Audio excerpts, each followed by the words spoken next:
Hello everyone, welcome to my YouTube channel take support. So আজকে আমি আপনাদের আরও 5টি কিবোর্ড শর্টকাট কি সম্পর্কে দেখাবো এবং এর কাজগুলো, এর ব্যবহারগুলো আপনাদেরকে সংক্ষেপে দেখিয়ে দিব।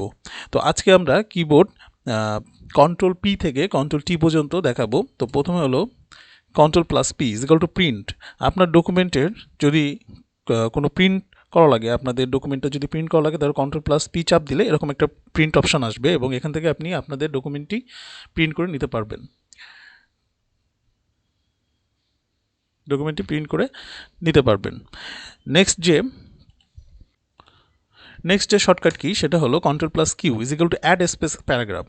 তো এটার কাজ হলো আপনার এই যে ডকুমেন্টগুলা দুইটা প্যারা আছে, এই প্যারাটা যদি কন্ট্রোল কিউ প্রেস করেন তাহলে এরকম কিছু অ্যাড স্পেস হয়ে এরা জাস্টিফাই করে নিবে। তো এটার কাজ হলো আপনার দুইটা প্যারাগ্রাফের মধ্যে অ্যাড স্পেস তৈরি করা। তো নেক্সট যে শর্টকাট কি সেটা হলো control plus R is equal to align text to right. Align text to right এটার কাজ হলো, ধরেন এখানে সিলেক্ট করা আছে, এটা এখন যদি আমরা কন্ট্রোল প্লাস আর প্রেস করি তাহলে এরকম অ্যালাইনটা লেফট সাইডে চলে যাবে। তো লেফট সাইডে অ্যালাইন করার জন্য এই কন্ট্রোল কিটা ব্যবহার করতে পারবেন। নেক্সটে control plus S is equal to save. আমাদের এই ডকুমেন্টের যে কাজগুলো আমরা করতেছি, এই কাজগুলো সেভ করার জন্য, খুব সহজে সেভ করার জন্য কন্ট্রোল প্লাস এফ চাপ দিতে হবে। কন্ট্রোল প্লাস এফ চাপ দিলেই আপনাদের এই ডকুমেন্টটি যে পর্যন্ত আপনি কাজ করে থাকবেন সেখান থেকেই সেভ হয়ে যাবে।